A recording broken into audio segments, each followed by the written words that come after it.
Good afternoon. Glad to see you here. I'm Bruce Abbey, and I work here. I was delighted to be asked to introduce an old friend. But I realized I'm out of practice. I haven't done an introduction for quite some time. And I started to think about the kind of forms of introductions that one can do, not to scare our guest. I'm reminded of when I was young, listening to Colin Rowe introduce speakers. And by the time he was done, the speaker was afraid to speak. It was almost like a roast had occurred before the audience. We won't do that one. But introductions come in several forms, one of them which is, of course, to extol the virtues and accomplishments of the speaker. We can do that. And there are many accomplishments and many virtues. Another way is to probably introduce the speaker through connections to the school, and over time, Rodolfo has done and been part of this place on many occasions, particularly in the early years. And finally, you can also do a lengthy and reasoned discourse about the work in a profound way, which I've always found a little difficult to have done to me because it's before I've seen the work. So we won't do that one. So it's my pleasure this evening to give you a bit of a brief introduction and as Rodolfo said, make it brief. Argentinian by birth, educated at Berkeley as well as Buenos Aires, has taught at Carnegie Mellon and RISD, where I got to first know him, and when he was chair, and I was chair at Virginia. Later, he went to Harvard. So he made the transcontinental trip from west to east, which is, I think, interesting, and had the wisdom to keep on going to get to the coast. We're still 6 hours away from Boston, if you hadn't noticed. He has been in partnership with Jorge Silvetti since 1974, and Machado Silvetti Architects were incorporated in '85. He's employed my former students, other former students. He's had immense and a really interesting practice. And I say that because it's hard to construct a practice and be a full-time academic, which he has been at Harvard for many years until he retired a few years ago as Professor Emeritus. There's a balance between teaching and academia and practice. You have to be in a special environment and have to create a special kind of practice to be able to balance the two. And I think he and his partner Jorge have done an extraordinary job at continually producing buildings and projects and competitions which contain ideas in their details, in their materiality, in their plans, and in their sections. As you look at the work, you will find ideas, and they're architectural ideas, and ones that one, I think, can learn from. And the practice continues today with commissions that have indeed gotten larger and more complex, and he's going to show you the 6 latest projects. I think that's the title of the lecture. And without further ado, I'm going to introduce Rodolfo Machado. Glad you're here, Rodolfo.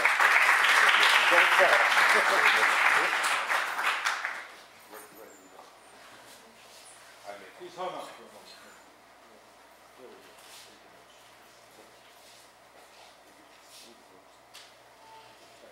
Yeah. Hello, everybody. I should put this in on because I don't speak very loudly. Do you hear me now? Yes. Is this all right? Okay.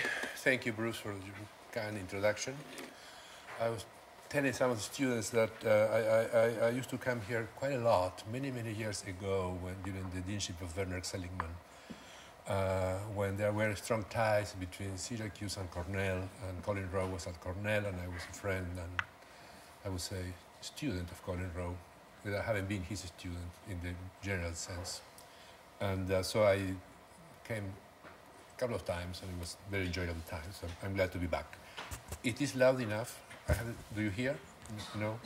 Maybe this is not higher? Like this? No? Is it better? Okay. First of all, I will the title of the lecture I think that when somebody called me and said, okay, 6 buildings, half a dozen is a good number. But then I only have 4 tonight because 6 is too many, and if I do 6, it will be too long because I do want to speak in detail about buildings. Since I retired from teaching after 40 years of that, I'm very much enjoying being solely interested in construction, in the making of buildings. I found that very rewarding. I also find it a subject that is sometimes very obscure and mystified in schools, and many things are not said. So my interest in talking about buildings is to transmit 2 things, I guess. One, that you will see when I show some process, is the persistence of authorial ideas. It's grandly put. It means to say the persistence of one's initial intuitions, perhaps, when you begin to design something, and how that carries through, and also the immense impact on the shape of the building, on the immense impact on form of society, culture, financial issues, economics, politics, and all that. The tone of this should be realistic. It's certainly not a lamentation, but it's also cautionary, if you wish. I mean, it is very difficult to build architecture. To draw architecture is much simpler if you have something to draw. To construct buildings is very, very simple. You don't even want to do it. But to build architecture is a bit harder, and because of all of those things that I want to talk about. So after explaining a little bit about what I said about why I want to talk about this, I will say a few things about our office. There will be a stream of images going on of buildings, some of the buildings that we have done, starting with the early ones. And I should say that, how can I get the image back in the screen here? Where is the guy that, because I don't see it, so I should have this. I am illiterate. The magic touch fails me. The office had a difficult time having access to construction. We began, Jorge and I, drawing and writing extensively in the early to mid-70s about the sheer necessity of saying something. That would need to be said was a critique of modernity as we had experienced it in our education in the 1960s. So after years of drawing and writing and making noises and talking about it is when we finally have access to the construction of architecture, in 2 ways in parallel, starting, as most people do, with very, very simple, small things, and at the same time starting with a very large building that was a Princeton garage, a garage at Princeton University that was given to us out of the faith that the then dean, Ralph Lerner, had in our practice.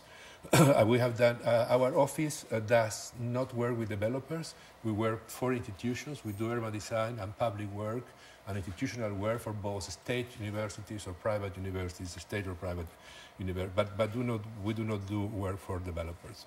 We work in many campuses. We do public places and things of that kind, but always within the not-for-profit kind of area. This is, for instance, a building, our first museum. We have built 7 or 8 of them. This is in Utah, and at that time it was the cheapest museum built. It had a ridiculous budget of about $110 square foot back then. The practice has evolved and really, from a very small group of people, about 50 or 60 people at the beginning of the century. Right now, we are a group of about 20. As you know, we have suffered from everybody else from the financial crisis.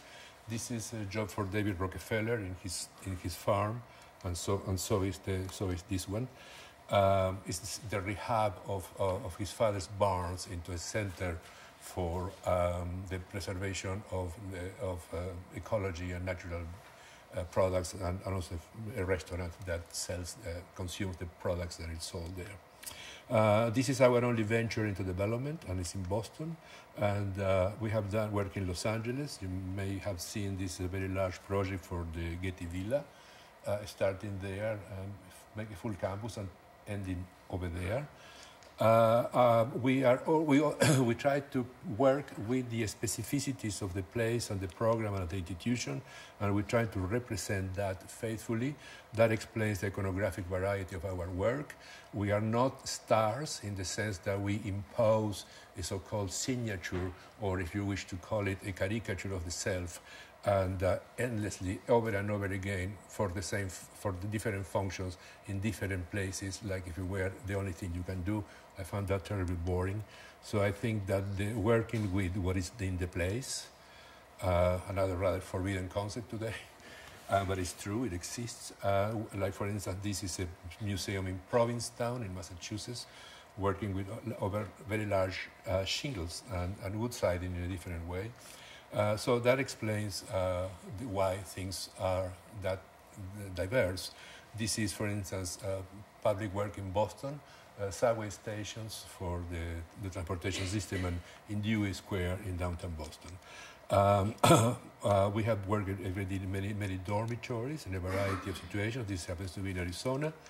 And this building too, it's a cogeneration plant.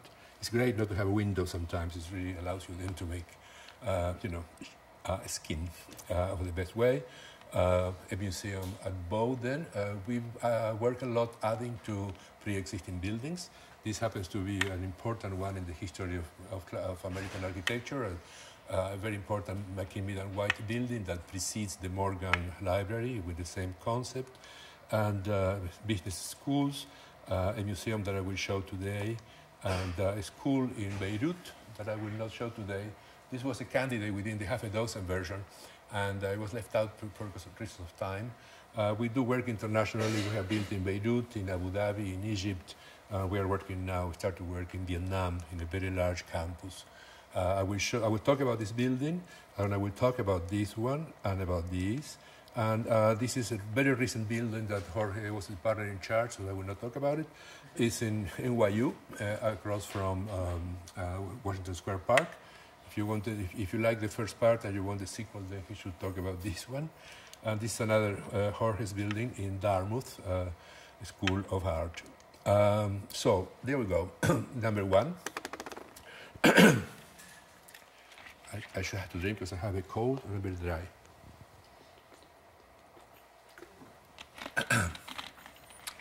This is in Maryland, as you can see, straight north of DC, right in the tip of the diamond where DC ends and Maryland begins. It's public work. It's for Westmoreland County. It's in Silver Spring, as I said, and it's a very unique program and rather magnificent program, which is very difficult to do at the same time. It's a public plaza. It's a municipal building, and it's an ice skating ring, all of that together. So it's a perfect combination of this kind of programs sometimes you hear in schools because they're so appealing, where you have all that together. The picture here shows you what happened to poor Silver Spring in the mid-20th century, where many of these towns were destroyed by very irresponsible urbanism. In red, the contours of the site which we work. This garage will to be demolished, and that one to be demolished. In fact, I should have preceded this picture with a view of Silver Springs downtown as it was in the 1930s and 40s, and you should have seen a typical American suburb with the intersection of two streets there. Destroyed by these buildings and by demolitions that made that terrible mess, and then the idea is then to restore that. What you see here is the exceptional. After demolition, a new garage is built. These streets have been restored. We further restored that one there, and this is the site of the project. I would like to point out that this is a train station that takes you from Washington, D.C., and how most residential things happen back there, and this is a pedestrian route that from this corner shoots absolutely straight, cuts through the building and the plaza and leads there. So this line of pedestrian circulation is very important in the project. Again, the same at the different scale. And the line in question is this sidewalk that you will see continuing as a sidewalk, traversing the building and connecting to the back part of town. and then a plan seen from a roof plan, where then you have the square, the pavilion, and the building. And first, a kind of roof plan. It's good to know that there is about 4 meters difference, that this ground here is 4 meters higher than that, and these two are department stores, and this is the structure, the parking structure, and then our project here. It has 2 pieces, one on the axis of that sidewalk, and then something in the corner, and the pavilion on the other side. It functions very simply as an alley of trees, get into a corridor, a hallway, and then again you can go back to that part of town. It has a large auditorium or multi-use room with a foyer and a kind of outdoors portico, like a public veranda kind of thing. The ice skating rink is here, and offices and meeting rooms on the other side, and it has a courtyard. And at the lower level, there are offices for a local theater company. This is the under-excavated courtyard, so it can be planted with large trees. And in the second floor, there are more offices for public administrations. The main staircase is this, that arrives in here, with the view of the foyer. Elevators over there. And in section then, the pavilion, the portico, the foyer, and the big room, the transversal section up there, self-explanatory. The structure of this is very simple. It has 3 columns and 2 beams, and then pieces of cantilever. It suffered a great deal during construction in terms of reductions in the quality of materials. The elevations of the project are these. It is concrete building, concrete blocks, and FRC panels on this black on the sides, and a view from the air. I think that it comes from Google, most probably, as most things do. This is a picture then taken from the garage across the street. You can see then the entrance that continues the sidewalk, movement through the space, and what happens there. It's an immensely successful. Politically, it was extremely complicated. At some point after demolition, somebody had the idea of covering the ground with AstroTurf, and it was very well received because there was such a hunger for public ground and for meeting places that even the AstroTurf was very welcome and became an important thing. So to move from there to a constructed square was difficult. There were groups that wanted nothing other than that, fearful, of course, as they should have been, that one could have in fact done damage again. They were so traumatized by the previous bad urbanism, the idea of building again was resented somehow. All sorts of events take place there in the winter and in summer, and it has become, in fact, the new center of town. This is one of those pictures that I do not like at all, taken at the beginning without people and with fresh landscape. These things never look good. And the portico itself is the most, perhaps, memorable place. It's overscale. It's furnished with chairs, like if you were in a domestic porch, as you will see in a minute. And it has these 2 door-like cuts on both sides. This is the furniture I was talking about. And at night, it acts as a kind of almost like a proscenium, like an outdoor theater. The lower corner with the entrance to the theater company that is there, the steps that take you down from the interior street that cuts through the building, and more of that, and the portico itself, and that.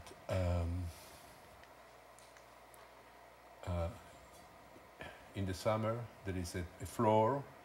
Well, there are 2 kinds of floor. This is a kind of a concrete floor, and later on there is a decking that gets installed for events of that kind. And this is improving. All of this will be green in due time. It's planted with ivy along the wall, so there will be a green backdrop. This is the upper parking lot that I was describing before. The foyer, and the big public room with sliding doors towards the courtyard and a large window towards the back garden on the other side. This is the courtyard itself, and that. And in the winter. I don't have any material about this project that shows process. It suffered through a number of iterations, changes in the government, for instance, changes in the dominant political groups, to build public place in a place as politicized as this part of Washington is very difficult, as you can imagine. Suffice it to say that the original idea remained more or less constant. There was this public ground, and a public building, and a pavilion, and then there were many interpretations of that. It is used very well and to signal all sorts of events, and it's in fact, I think, a very positive contribution to the city.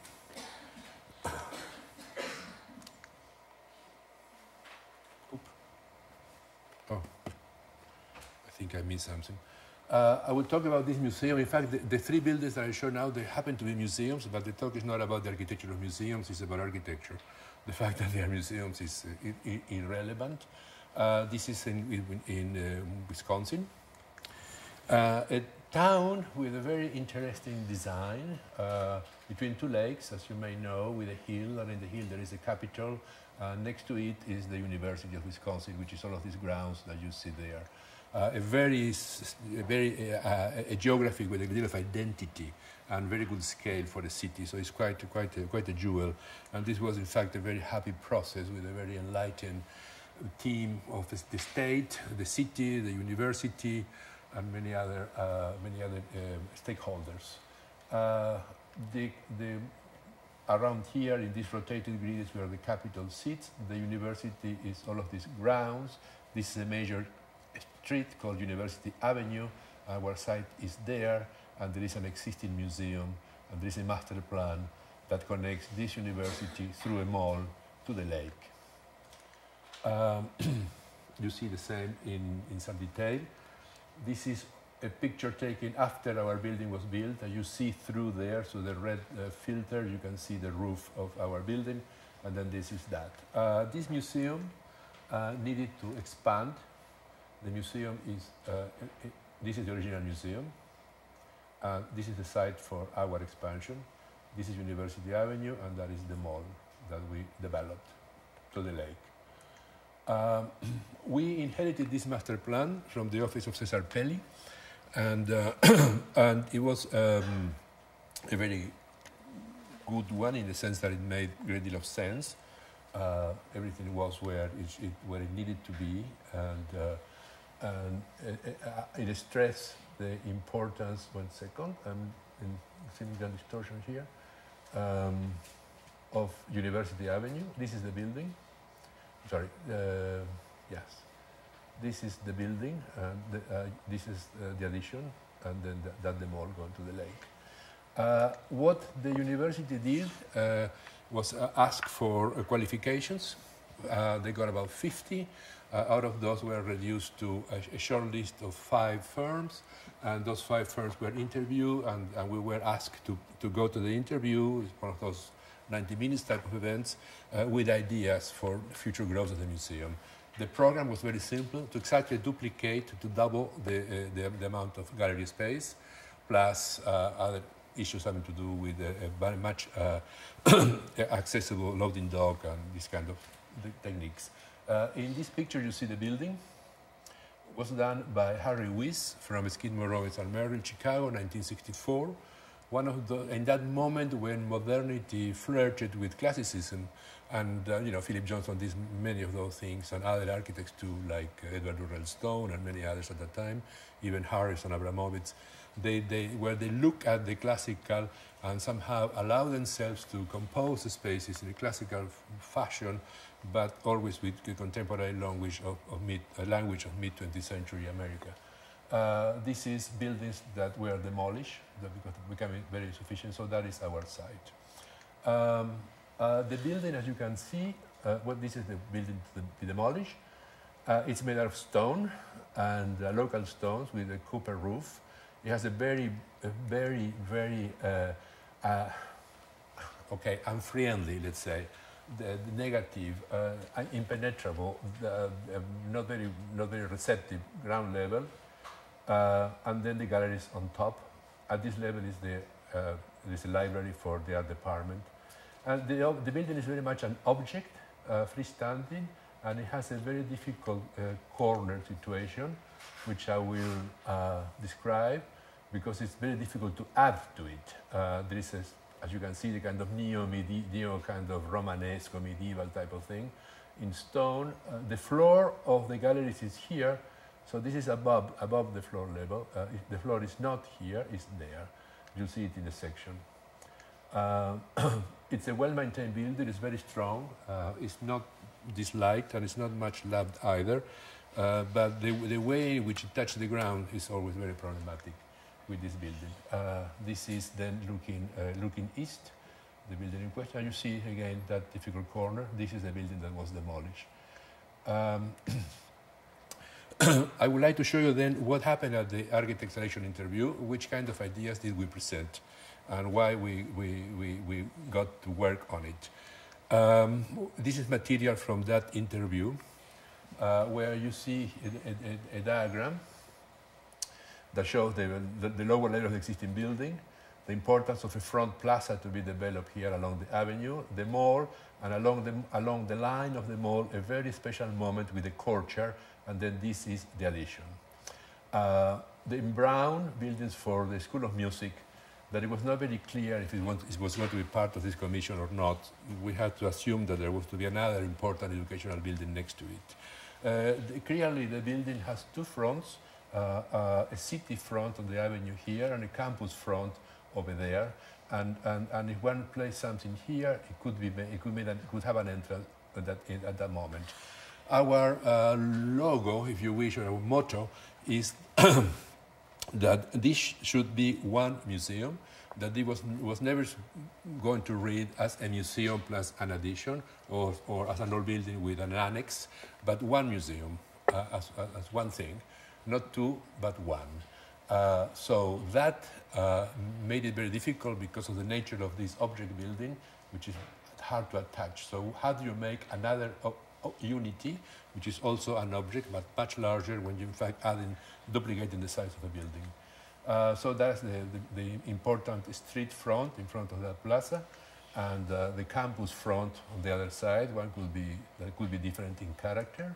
And then an early diagram that shows the existing gallery plan. You see, this is what I was telling you about this flirt with the classical in early 60s American architecture, where there's a sequence of galleries, and what a way in which we could have a new entrance here in our new building and then move around and have a full sequence. We illustrated that this way. That is to say, we could extend that elevation, make a new front. All this is a new unity. It's one building, it's one museum with a large public opening, which is the gate to the lake, and it's also through a courtyard from which you have access to the museum itself.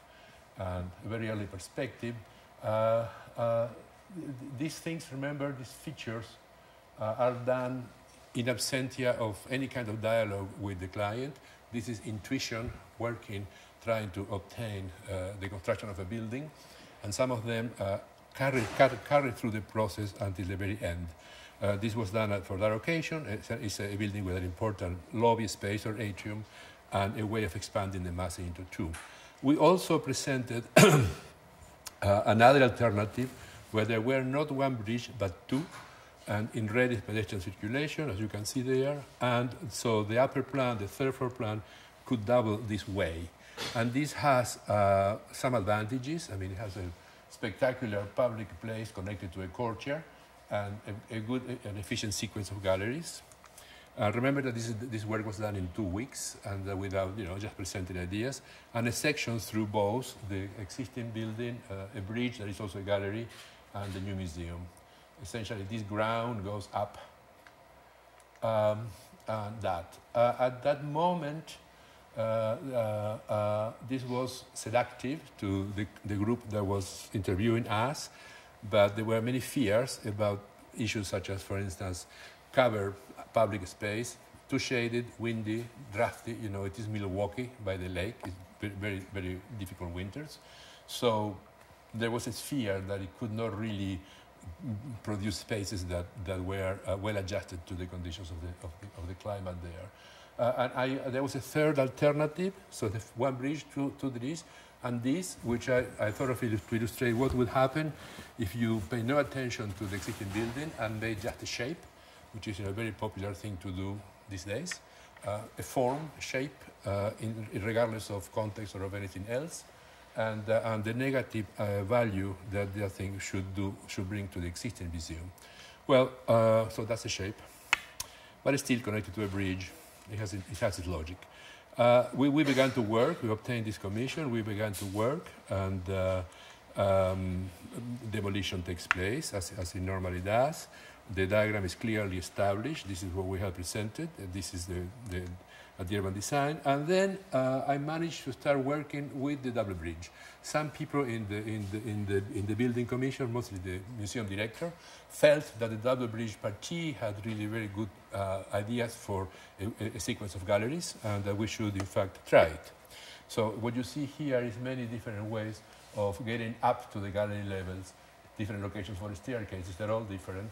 And the one that was developed a little bit more it was this one, the very last one, that has a very large and monumental staircase in the middle of it. So this was, at that time, what it looked like, with temporary exhibits here, and steps, very large steps going out from a glaze. This plan of glass, you will see it later. It never changed much. The courtyard and the steps going up to that thing. The plan could have looked like that. It was a very efficient plan. The scale was very grand. The connection from the ground level, the public level, to the galleries was direct and visible and legible and easy. A section would have been like this. And then it would have looked like that. Now, then fear began. True fear, but not just of the climate condition and of the shading and of potential wind, but the fear of size, or the fear of the big gesture of the overly architectural or the perhaps heavily precedented. This is in fact comes from von Klenz's addition to the Hermitage in St. Petersburg. There is a similar staircase. So, but of course, it's a fear that you see in the client, but they don't quite articulate. Because they don't know those things, but it's this fear of the too muchness, of the overly clear, or of the overly rhetorical, of the emphasis, and of size. It's interesting, I think, to know that that exists, but it's always articulated as fear of something else, like the wind or it's getting too cold, you know, these kind of things. But the true fear is not the weather. The fear is architecture, I think, when it gets to be emphatic. So what are you going to do? We lost it. The partie disappeared because it was too much. And remember the politics. We're talking a very nice town, a very, very, very progressive and intellectually developed city with a major university. At that time, there were important political labor discussions in town. There was a government that was a bad guy, and it was all very positive. But again, that positiveness and all that openness and all that, still, when you come to do architecture, then there was a bit of a shock. So those are reasons why things, in fact, do not happen. An urban design plan of the mall, the street, the mall, the courtyard, and the building. And so we began to work, and this was one of the first drawings. This line is extremely important because that line is about being the same but also being very different. That is to say, we carry through the same stone, the same curves in the same 5 inches here and 8 inches there, but still, this building is on its own thing. You will see then later how that gap is resolved. This is at the urban design level, and it's fairly clear. There's a service street, and then this loading dock comes this way. And I will describe then the plan of the building. Existing building is here. The structure that holds up the bridge. You enter, if you come this way, under the bridge. This perimeter with dashed line that sometimes coincides with the edge of the building, it's a very important perimeter because it's the underside of the ceiling of the galleries. And that plane is a very continuous plane that shows all around it, holding up the galleries. You enter here, there's a very large lobby, temporary exhibits, a small gallery, a loading dock and service areas are here, a very large freight elevator, the shop, and open to below there because there's a classroom below, there's public elevator, auditorium and other things, and the public staircase that begins to go up and climb this way. This is the glass of plane that we always had and separating the courtyard from the lobby, but it's the same floor, the same stone floor here, outside, inside, and up. And inside, outside, besides, is the name of this office in Amsterdam that is headed by Petra Blaise, which is a designer of beautiful curtains. But there are many more. Sometimes to call them curtains is it's not making them a favor because it really is like architecture. It's a wall of text, of fabric, if you wish, but behaves architecturally, performs a number of things. So more on that later. There is a mezzanine that you enter here, where there are small galleries and a ballroom and object study and print galleries. And then there is, of course, the third floor plan. I'm quite proud of this plan. I think that we sort of made it better than that. It's classical, but this is without the guilt that these guys had with the classical that were okay, but then some certain nervousness that didn't allow them to resolve it classically very well. So we arrive here. This is the glass bridge connecting the staircase to this lobby, and then this is a sequence. These are the projections of the skylights.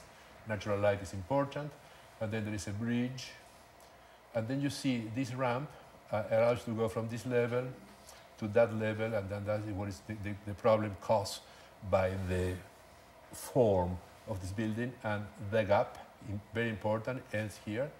The other gap, equally important, terminates there in both sides. A number of sections you can see in there where the sections are taken from, and the roof plan. More sections, in this case transversal to the courtyard, to the courtyard itself. You see the issue that is been so difficult over there, there. This then allows you to touch the building without ruining its form, if you wish, and some renderings and elevations. The building is made of, this is bronze, all of this is concrete, this is the stone, and then this is copper. Those are elevations, and this section through the bridge, and the overall section between the old and the new, and all of this making then one museum, one large museum. I have many pictures, perhaps I will go around it. The gallery has, I should point to that, well, the gallery has these corner windows which are of interest because in these ones the glass is punched in, so you are outside but you can walk, as it were, into the space of the gallery. The opposite happens upstairs. These are windows that happen in the smallest places between galleries where there are computer terminals and catalogs and sitting areas.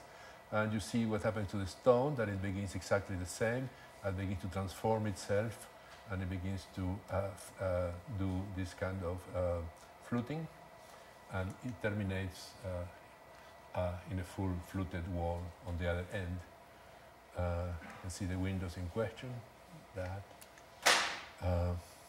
This is the end. This is the plane that is constant.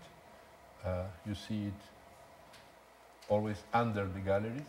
You notice here the transformation of the stone, with some of them begin to curve in to pre-announce this sort of fluting that happens at the end. Proud parents, I call that picture. This is before the big screen was installed. There is a video screen here that shows things going on in the museum or videos that are in display in the museum, all sorts of things. The beginning of the courtyard, you see there is a wall behind the bench that is made out of stone and carries in and goes up.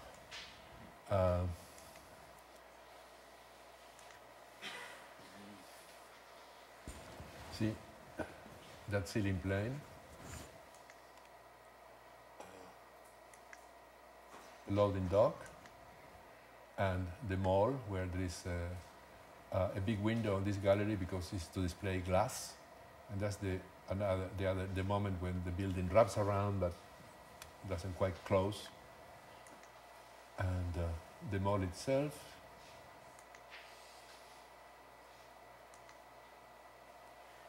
The back of the bench. There's a line here that separates this stone from that material, which is that line. That goes inside and climbs and terminates in the galleries. You begin to see that curtain. The curtain was needed essentially for privacy because that public room is rented and many functions take place in it. Also all kinds, fundraisings, dinners, cocktails, and performance too. So the curtain provided that.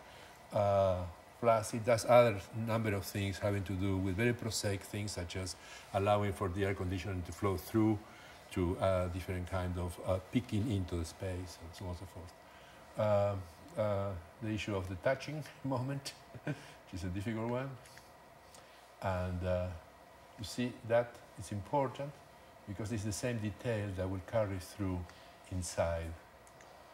And you will see that in a second. It's the lobby. The bronze of this gallery carries inside, so it's really like a coffer, like a box. The stone ends here, you see that's the line of the courtyard. And then we begin to climb the steps. You begin to see this bridge is built out of laminated glass. Of course, that curve is the same radius as the curve in the bench. There is a problem, which is this one. There is a problem here. Ideally, this should have curved, and then that should have curved for this carpet to clearly express its fabric-like condition and do the climbing. But there are issues having to do with cost. That sometimes, you reduce the number of curves because they are expensive to execute. And then the space in between the staircase and the galleries. The gallery is immense. It doesn't look very good when it's used this way. I think I much prefer when it's partitioned. But I think that the curatorial choice of having this work is also very good because it's very overscale and there is something of the geometry of the building if you look at our skylights in those paintings. And anyway, moving through galleries, you see the curtain then being moved electronically. These are pictures of the fabrication of that curtain. It has built up of two materials. It's a felt and it's a kind of a nylon that comes from parachuting. And it curls around a column of light and it has all sorts of effects, some of which are very beautiful. And then you see that inside that space where I'm told that children like to go and hide. I don't know why, I guess. To get away from their parents, probably. And the curtain closing. That. We are going to go upstairs. And this is opening night. There was a happy moment, as always is with buildings. Some fear of walking in there. The texture of the glass the glass had to be textured for concerns of indecent views of legs, I imagine, going up. So that lost its transparency. And the staircase then with going up. Ballroom overlooking the building. Object study rooms. And finally the plan of the galleries as it's being built. The freight elevator, the other one, restrooms in the poche here, staircases, and a sequence that goes all around and comes back. These rooms, you see the windows, this and that. One is yellow and another one It's blue. This is interesting because we're at the end of the gallery, and what you see here is the wall of the existing building. The execution of that is right because the floor goes to the glass without baseboard. This is not well resolved. Originally, we had this inlaid continuing a little bit to the ceiling, and there was a mirror plane here, pushback and a mirror plane, so you went from the mirror to transparency. But nobody saw the need of that because it's a purely architectural need. And if they cannot be justified in terms other than architecture, usually it doesn't happen. That's the kind of thing that you cannot talk about it unless you're talking with an architect, because they will not see the need of it, and since everything has a cost, then things don't happen. The gallery, and then the space looking back. This was all in all a very successful project from the point of view of the collaboration with all these entities that were part of this, from the governor down to the mayor and the university, the states, and all those things. This is another project, number 3. Very different story, nearby. You may have seen it. It's only an hour away, or maybe less, at Hamilton, where we're doing 2 buildings. You may know the campus. Hamilton began in Clinton, began here with the early 19th century green, and it was there most of his life. In the late 50s, early 60s, a different college was formed here. This was a male's college, and there was a woman's college, and there is a county road going by. Now these were bought by Hamilton. All this is one college, one campus, but still they have the road in between, which seems to be a difficult thing. And the art school is here, south of the road, and the museum was housed in an old building. They are very nice, but completely inadequate because the collection has grown. So we had to do 2 buildings. The commission was for 2 buildings, a museum and the art school. This is the layout of the museum. This is like a roof plan, and the art school happens here in that side. This is an important house again by McKean, Mead and White, where the art history department is housed, and then these are dormitories and students' facilities. So the master plan, if you wish to call it, called for the museum to be located here, the art school over there, and then a common green with a pond and a common landscape in center. So all of this is one. The important thing is that this building, which opens in the fall, has a room here, which is the entrance to the building and the lobby, and it's also a gallery for art students' work. That is exactly equal to that room there, which is the lobby and the storage for the museum. And they are perfectly aligned. So when they see each other, I imagine that the presence will be such that eventually it may kill the space of the road somehow. This is a rendering showing you this breezeway that cuts through the building, which it's here, and is there. And then this is the way the building will be seen from the museum. This is a rendering. Right now it's quite advanced. This is a theater in that. I think this is the McKean, Mead and White house that I mentioned to you. So let's talk about the museum. This is the first floor plan of the museum. And this college has a very interesting way of teaching art. Art is at the core of their education. It's required to take what they call art appreciation classes in anybody going to this college in the first year. And they do that through the study of objects. So there is a very special pedagogy that called also for a very special museum. So what happens is that the museum has 2 entrances, one from the front plaza here, and then one from the campus through a courtyard in the back.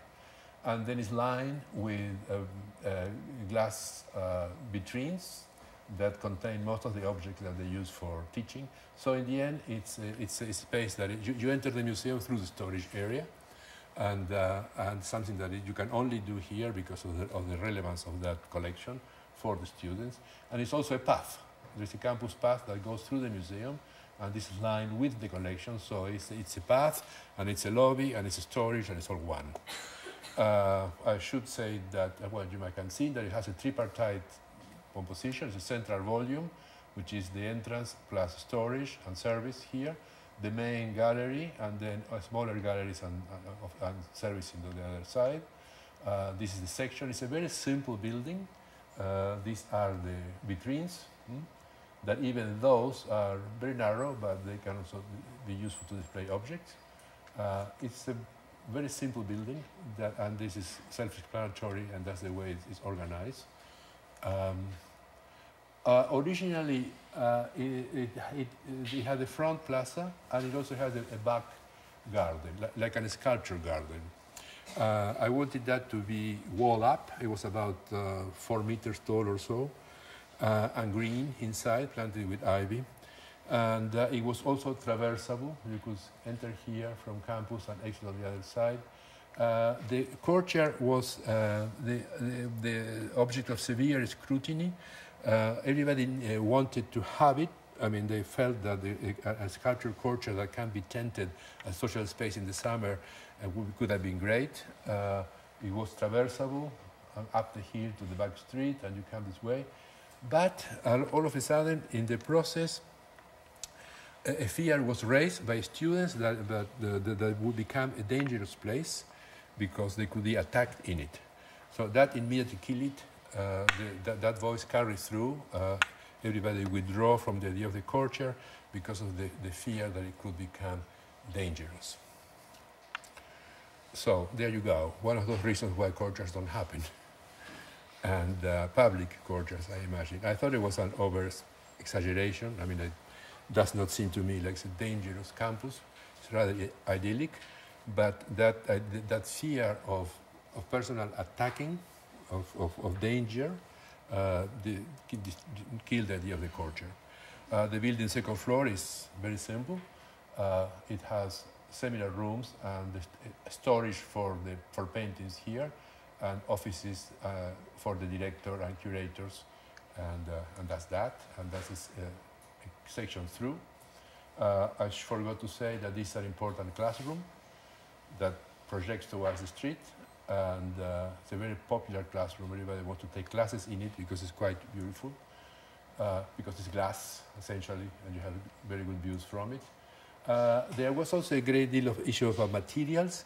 But I very much wanted to make the center of the building made out of metal. Again, and because of the necessity to represent the idea of the vault where art is kept, and the rest is a cast concrete stone. The metal lived for a while until it finally died because of bad associations with popular cultural buildings, with fast food things or cheap box buildings made out of metal. So there was again this fear of not having a building that was going to last 100 years, as their interest is, that could have been looked cheap and so on and so forth. Fine, I mean, you know, everybody's entitled to their own readings. So the metal died, and as did the courtyard, and it became a terracotta building, which I think in the end, which is what you are seeing, which is the way it is, and in fact it's quite nice. This is a material that is brown and purple. I mean, depending on the color of the light, it reflects in different ways. The exhibits is a cast stone, and so is the other part. And I have a number of pictures going around it. There was an exhibit of an important and very good New York artist whose name escapes me in this moment. I should remember, but I don't. That used the site, they used the theater of the building for projections. And well, it's just much loved, and it works very well because finally they're having a museum. There is also a social center, and it has the classrooms. This is a close-up of the materials and the wall of the gallery.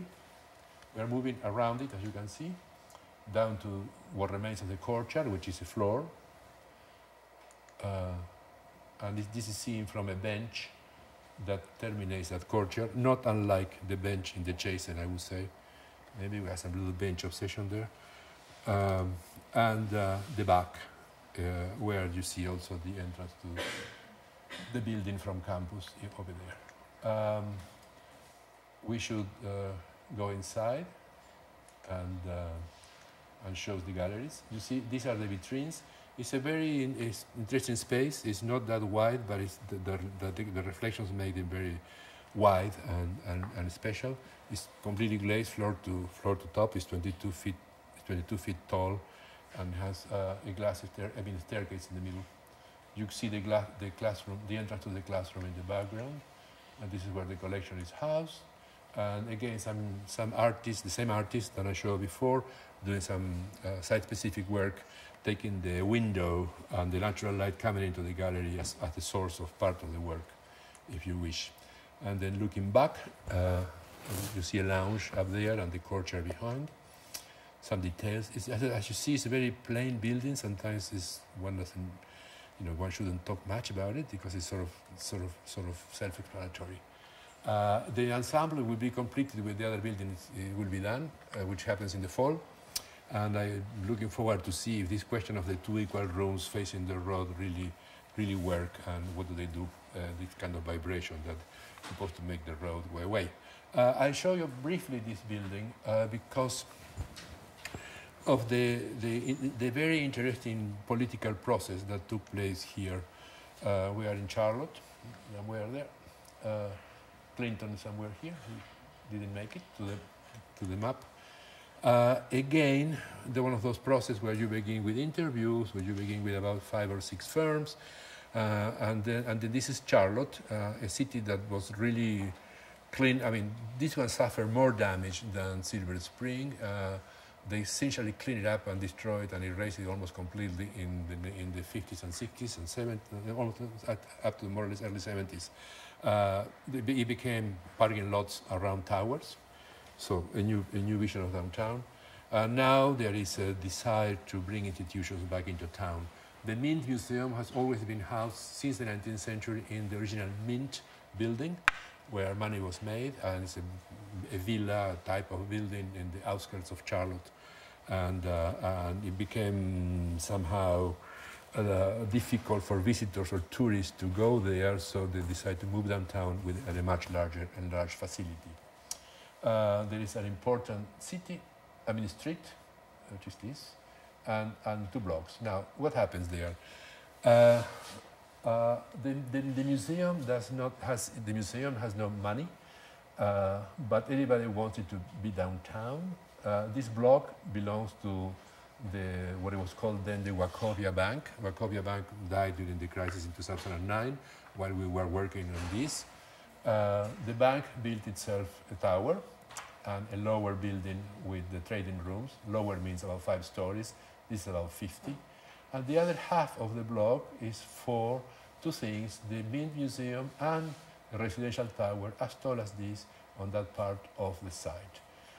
This is what now the city calls cultural district. I think it's a dangerous notion because the best thing for culture is not to districtize it, but to let it be where it should happen, in the city. But anyway, right now it's a district. This is a large theater that was being conceived at the moment we began to work on this. And this is a small museum by Mario Botta for a local collection of contemporary art, which is in fact very, very good. So we were to work within that site with the tower on top. This is the master plan that we received. The bank tower, the bank trading rooms, the residential tower, and the museum in that block. So the space of the museum was this, let's say, separated by a pedestrian street. But the museum touched the ground only in the front. These were shops, and this was the residential tower going through. So we inherited here a situation of 4 architects already working in the site. We inherited a parking grid coming from below. We inherited the core of that tower cutting through the museum and the structural grid of that tower. And then further, we were not in control of the ground level in the back or of the front space there. That was supposed to be a landscape architect doing that. This is one of those, concoctions that power makes to make life very difficult. This is the financial power of the bank and the political power of the city dealing with the making of a new city and somehow putting all these demands on the site. And what we're doing is try to squeeze by and make a building there that we hope will be a good work of architecture, absorbing or accepting all of those things that happen around it. It is difficult to begin with. There is this metaphor that I would like to have a picture, but I don't. You may remember in around 1920s or so, this famous magician in America, Houdini. What was the name? Houdini? Yeah. Well, there was this black box that he brought to the stage, and the woman will jump into it. At the time, it was always a woman. And then he will proceed to stab swords through that box, and then slide to the front. And at the end, in spite of all that, when the box is open, the body of this woman emerges again. It's almost like that. It's like you are working in a box where you have to do a museum, and there are all these things traversing and puncturing and breaking through and altering and doing your job really quite difficult. Ideas that we went to at the interview. The white is the museum. This is somebody else. To make the story more complex, the Mint is not one but two museums. It's the Museum of Decorative Arts and it's the Museum of Art. The relation between the two has been problematic throughout their history. Two directors in the past, only one director now after the building, but two different curatorial bodies. And then decides for identity and difference. One wanted to be recognized as the decorative arts and crafts, and then crafts, important concept, and the other one, Museum of Art. So not only do we have to negotiate all of those situations with stakeholders around it, but also within the museum. At the beginning, then I thought that probably the duplication of that is Mint Museum, but it's also two M's. At least maybe there is something there one can pacify these people's anxiety for identity. Different concepts, and you will see one of those things lasted through. The same way with the Chazen, you saw the survival of certain ideas at the very end. In here too, but this is a much more complex story, and I think the building is not as good. In fact, why not say it as the Chazen is. It's kind of self-explanatory. The front plaza. I mean, we naively assumed that we could control that, and that could become a plaza. And the green roof appeared as a good way of dealing with the viewing from the tower. The budget was also very tight, so it was right clear at the beginning that this was going to be a cast concrete job, because the money didn't allow for much more, anything else. Stone was out of the question, or any other expensive material was out of the question. And so we went with drawings and with ideas and talks and arguments. You have to, in the end, convince.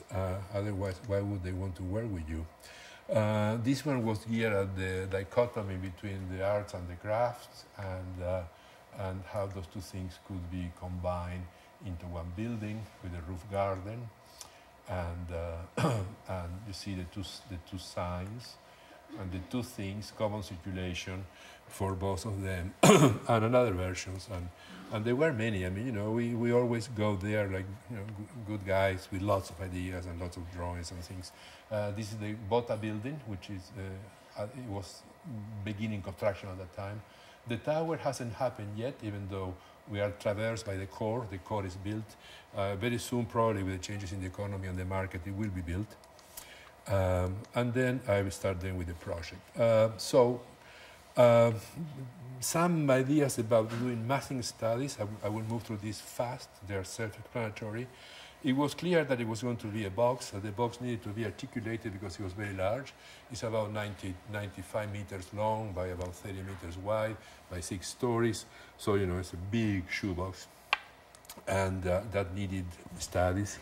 What you see here is just models and drawings trying to articulate that some of these ideas survive or synthesize into something else, and others didn't. This gesture in the plan was never meant to be symmetrical. It has in fact a rotation, and the idea of the green roof and with a garden top and a big room for dances and fundraisers was there since the beginning.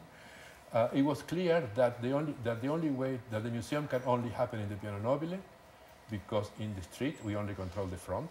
So you have to take the public from here to there, one way or the other, and then this is with a public staircase. There's also elevators that connect all the way down to the garage. But then we lost control of the brown stuff, and then they keep pushing this line back. If you push it back, then naturally the steps get very steep. So there was an incredible, complicated process there for the dimensions of the steps. These are drawings at the time when we are fighting for the square and having to control our own landing, as it were, here. This is the Mario Botta thing, that's the theater. This is our project. The rest is the other architect. And this also became another architect here. We also had the shop in here and a bigger staircase. And then if you came from basement, you appear here with an elevator, so on and so forth. So different versions of that and versions of that. There was a cafe, and there is a cafe at the terrace here overlooking the plaza. Remember that this was subject to all sorts of public events going long into the night, discussions on things.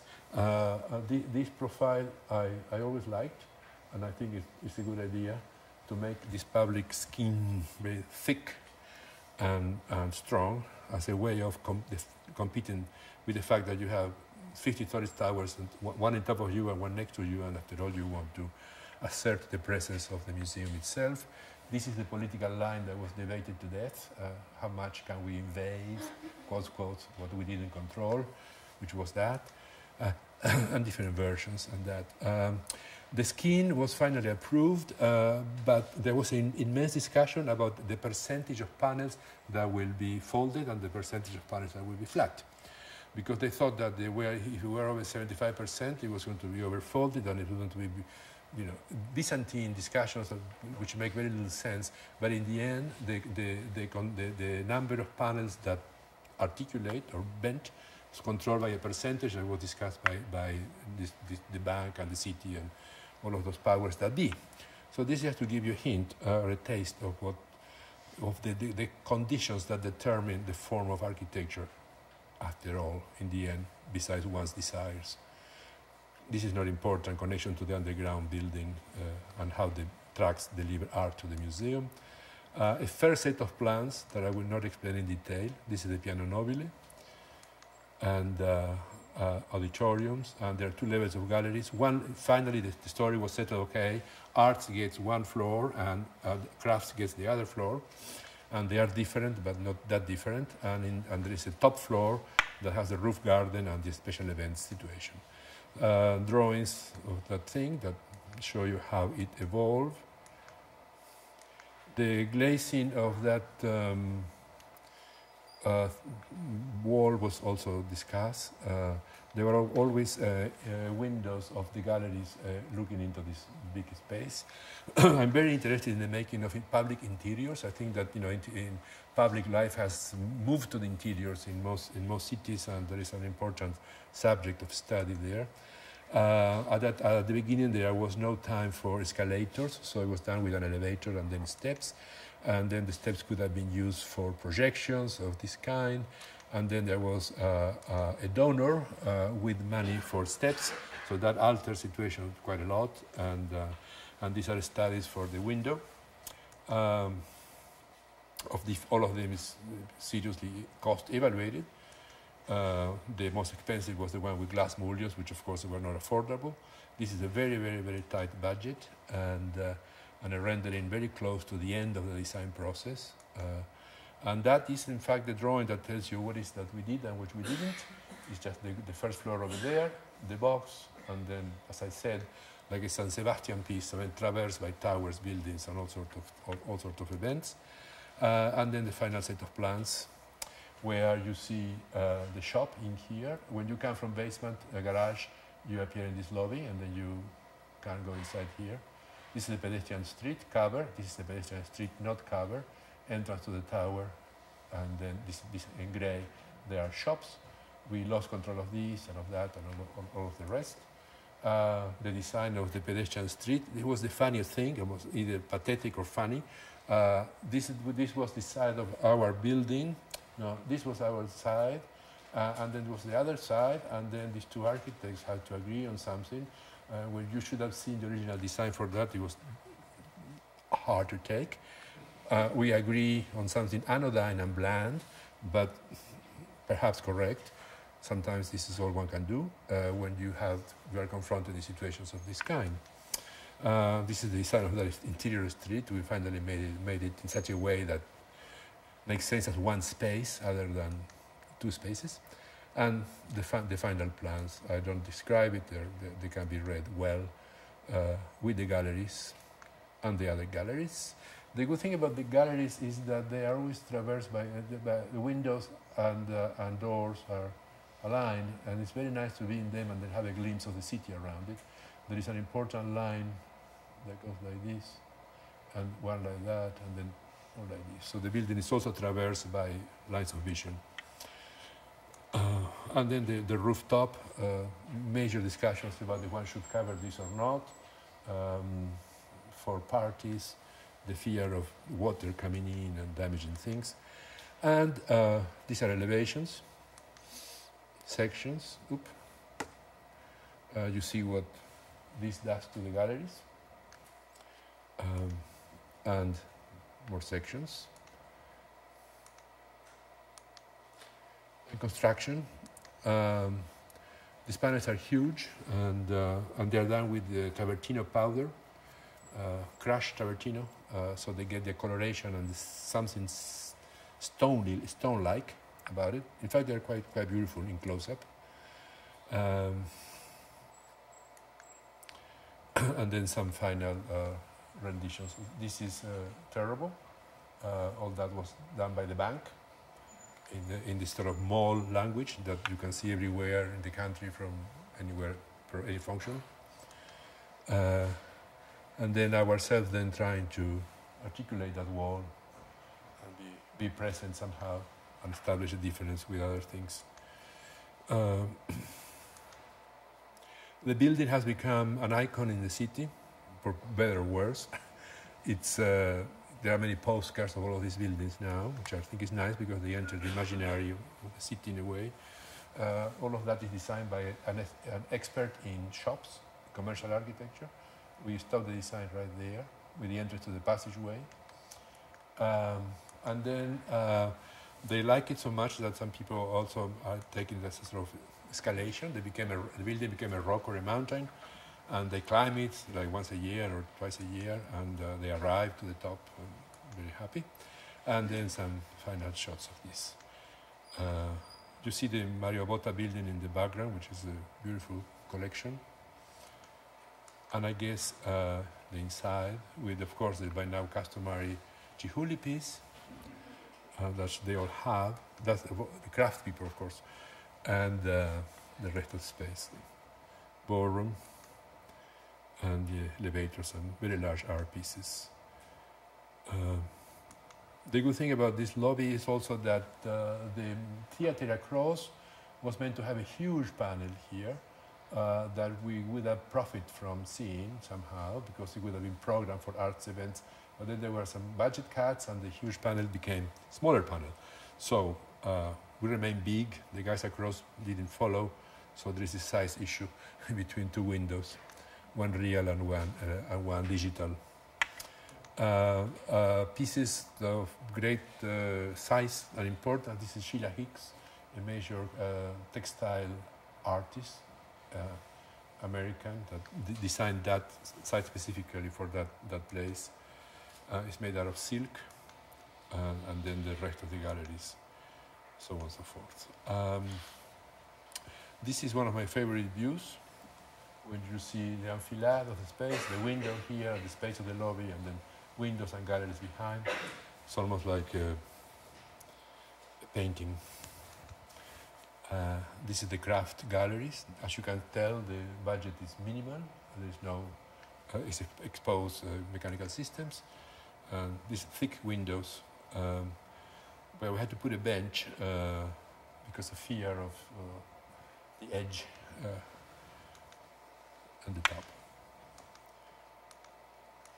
All right, this is it. I think I have taken maybe too much time. Thank you. I've been trying to show you exactly what it takes to make public buildings in prominent sites these days. I mean, and the necessary ability to negotiate all the time, but also to insist on what I called before authorial ideas, as I said grandly, but I mean the insistence of one's intuitions and beliefs, after all, beliefs, very important word, into what things should be like and why. Be ready to always explain the whys, and sometimes when the whys become inexplicable because they're architectural, they don't tell anybody. You know, it's our little secret. So that's all. As I said before, I mean, since this project suffered a great deal, I mean, it was a complicated and difficult process, as you can see. But I don't want that to contaminate the talk, and I don't want to see it as negative. It's just realistic. Thank you very much.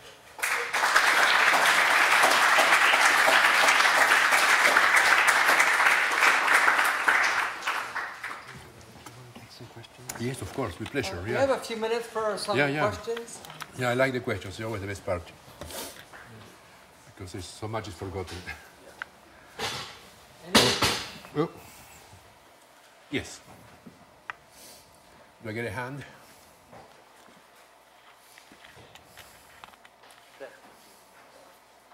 Yeah.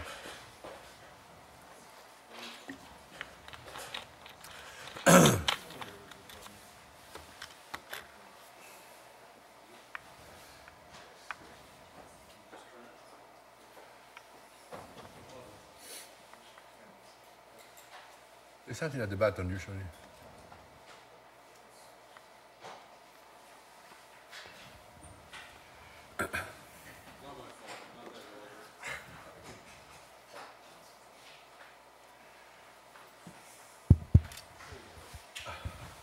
Rodolfo, yeah. One of the interesting things about I find in the practice is that you still draw by hand on one hand. Yeah. Excuse my pun.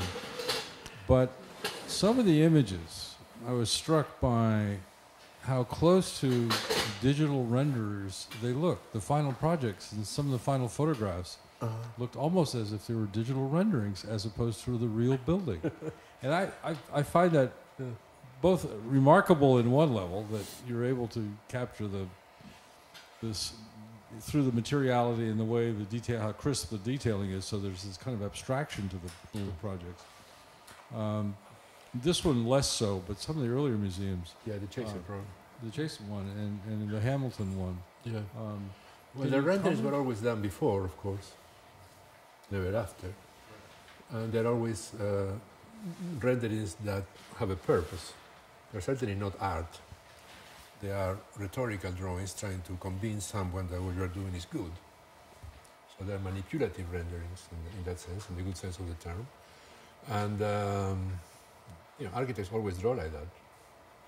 One of the types of drawings, let's say, it's a drawing for the drawing that will facilitate the construction of the piece. I mean, you know, Michelangelo did it too. I mean, you know, there are some sketches where he presented the model to the client, you know, things like that that appear in some paintings. So we draw that way too. There are drawings that I haven't seen that are not done for the process, but for us in a way, to illustrate other things or to study other things. But I think I probably began to answer too soon and you didn't quite.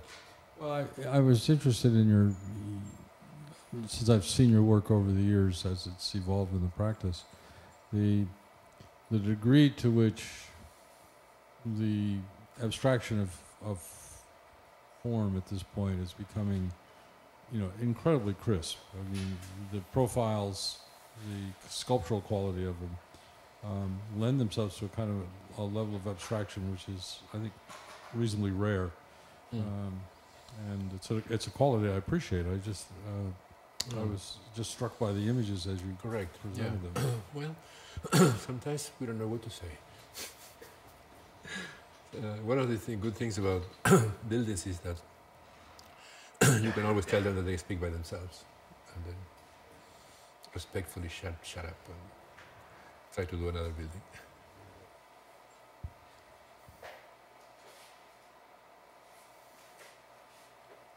Yes.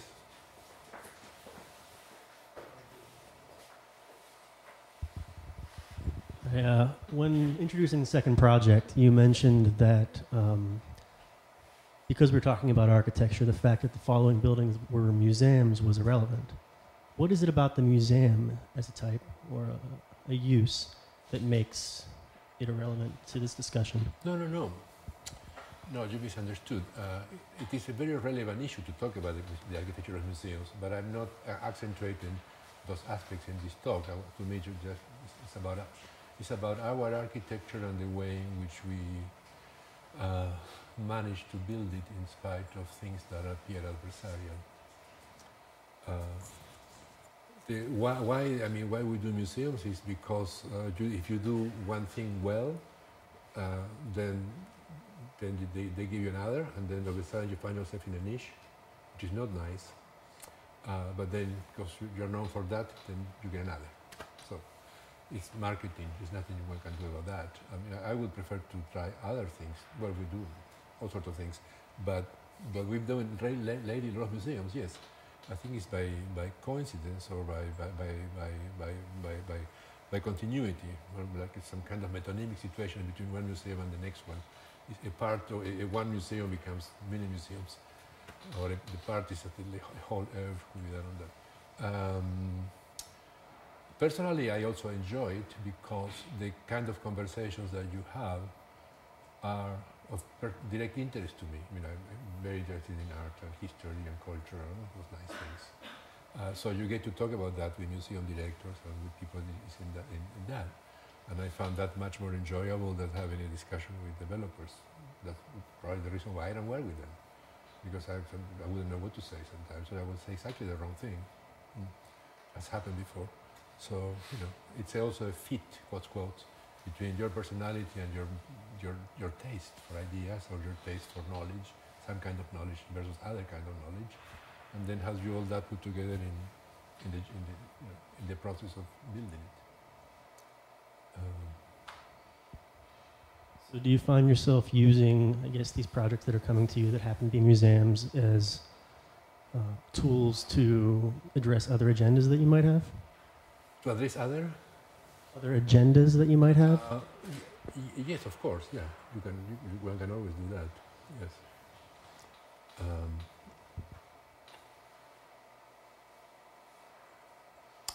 We're always very interested in the publicness of things, of these public buildings. I mean, and how do you get the public through and open up? And, the Chazen is a perfect example. I mean, there's not one single step, not even this 1 inch of difference between the sidewalk and the mall and the courtyard and the first floor of the building. It's the public ground that goes in, there's a pane of glass, there's the Petra Blaze curtain, and that's a lot, but it's public, really. And then when you are in the mall and then you look up, you see the slot where the landing of the staircase and the yellow bridge there, which is an idea that comes from that early concept when there were 2 bridges and a very grand flight of steps in the middle. The brutally direct connection from the ground to the galleries, which is the opposite of what happens in the existing building, which you don't even know that there are galleries there. It's mediated by all sorts of walls and things, and because the building has a very unkind perimeter. You can't quite penetrate that building. Thank you.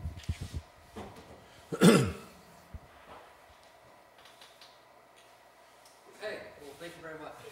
Oh, you have a question? Okay, sorry. I guess the thing Yes. I'm most struck by is how different each project is, and you introduced yourself by saying Yeah. this is a series of architect objects that you'll recognize from one to the other. Could you say something about what must be ultimately very difficult about that? You don't get to use one detail. No, exactly. Material It's that you yeah. research in one Well, project. that's the great advantage of star buildings. No, they're all the same details. I mean, I'm sure Marigota's building across the street, he wouldn't say it's just like his last one, but I'm sure it's got brick details and knowledge that are part of this Very similar, yeah. long body of work. Well, I mean, each building is almost an act of interpretation of what one sees as the culture of that place. You know, of course, very personal, of course, full of biases and things of that kind, taste-driven, but it's what one interprets that should be there. Perhaps the closest example, the clearest example is the one in Provincetown, which is a very small addition. It's working with shingles and wood siding, like the whole town is made that way. But the shingles are huge. They're not domestic shingles, they're like this, and other little things. So, but I found that very entertaining. I mean, you know, I enjoy discovering those things and trying to give shape to that contemporary shape or new shape or public shape to those things that are there but used for houses, like in the case of Provincetown or other things. It's an act of interpretation and it requires some research.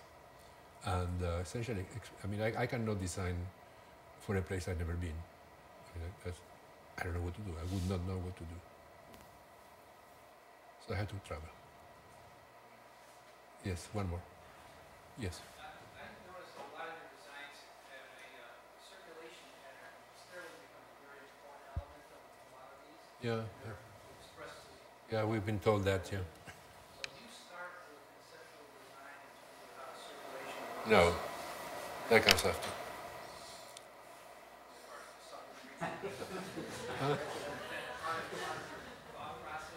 No, I will never start with the steps. But look, I mean, I have a taste for steps. Since I was little and we're doing the Steps of Providence, a project that I always liked them.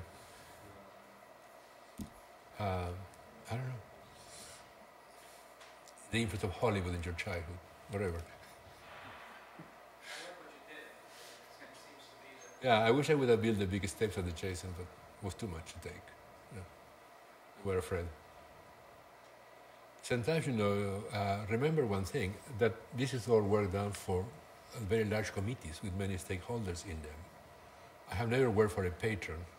I have never worked for a private client that would allow me to do what I wanted to do without dialogue. In fact, I sort of like the dialogue very much. Otherwise, it's so conceited, and so you become like an artist or something, very weird. If you don't discuss it, you know. Then you do your own, you know, whatever.